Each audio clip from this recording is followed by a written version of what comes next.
What's happening, people? Back with another reaction, back with some more classical music, and indeed, there's one piece we need to finish off before I can do another Classical Days week, which I'm very much looking forward to.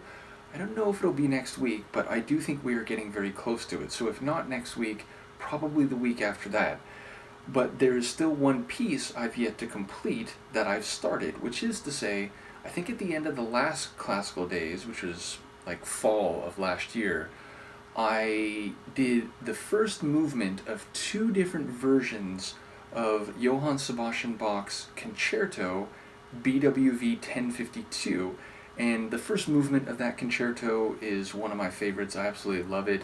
I think it is most commonly rendered for harpsichord on the lead, but I mentioned I also have a version of it on piano, and I've heard it in Notame Cantabile in piano form. Since then, I've actually acquired a violin version of it. Now, we'll wait to go through that one because semi-recently I've gone through two different versions of this concerto with harpsichord on the lead and with piano on lead, and indeed, we're here to finish the piano version.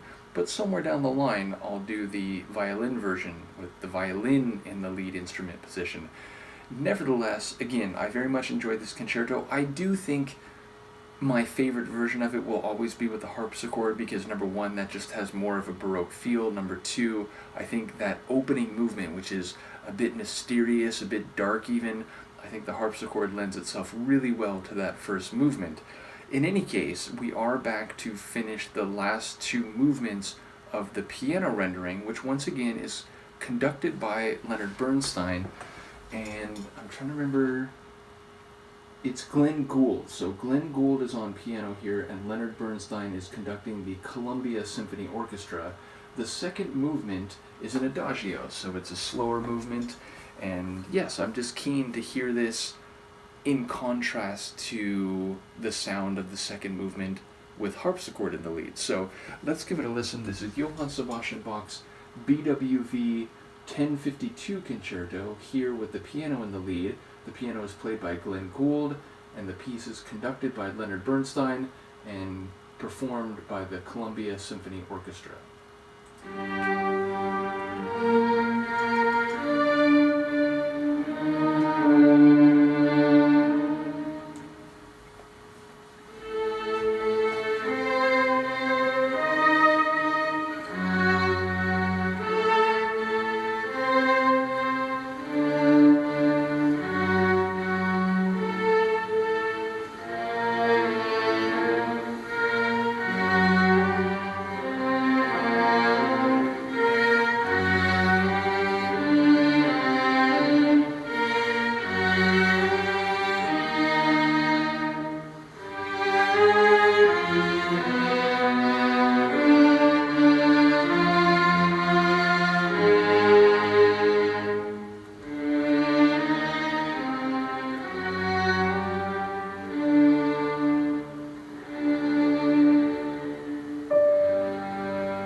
lovely. Definitely different than the harpsichord rendering. They're in both versions, but I maybe noticed it more here. There's a lot of tension. Like, it's an elegant movement, but throughout there's this sense of unease. There's a degree of, again, tension that I think comes across, and the piano tones, they perhaps make it even a bit more mysterious sounding in that regard. So yes, I think it's a lovely movement. Again, the first movement is my favorite of this concerto, no matter whether you give the lead to the harpsichord, piano, or the violin. And indeed, I'll be curious to hear the recording I have of the violin version at some point in the future. But the first movement, just, it's like dynamic, it's fast, it's dark, it has a wicked sound to it. And this movement is a nice follow through. I do think there's a motif there, and it's like notable in the end of the movement that is also part of the first movement, if in a different configuration. So yes, the idea of a theme running throughout the different movements of a larger work, of course that is pretty common, but the tension, again, the sense of unease and a bit of mystery in the second movement is very prominent, and maybe even enhanced in this violin performance. So shout out to Glenn Gould. It's funny, like, for this file it shows the vinyl, I assume, release for this concerto, and there's a picture of both Bernstein, looking very, professional conductor, kind of looking right at the camera. But the picture of Glenn Gould, he's like right up on the piano, and his face, his eyes are like right up on the keys. So he seems to be was a performer who was very intense and passionate in his playing, which again, see my watch along of Nota Me Cantabile, as well as I think I've commented on it in a couple different classical reactions, the idea of having a degree of showmanship and letting the music be expressed by all of your body, not just sort of, very staidly and motionless sitting there playing the piece. So clearly Mr. Gould was of that more expressive performance in terms of his, bodily dynamics. In any case, shout out, of course, also to Johann Sebastian Bach, who wrote an incredible amount of amazing music. And this concerto, it's not one I listened to when I was younger. Again, there's certain pieces of his that I did know when I was younger, and I'm looking forward to going through more of the Brandenburg concertos. But yeah, this piece came to me later, and it's ultimately one that became one of my favorites when I heard the performance of it in piano in Nota Me Cantabile, one of the special episodes in Europe, or maybe it's the movie. Actually, I think it's the movie. In any case, do let me know what you think of this, and I will see you for the final movement. Peace.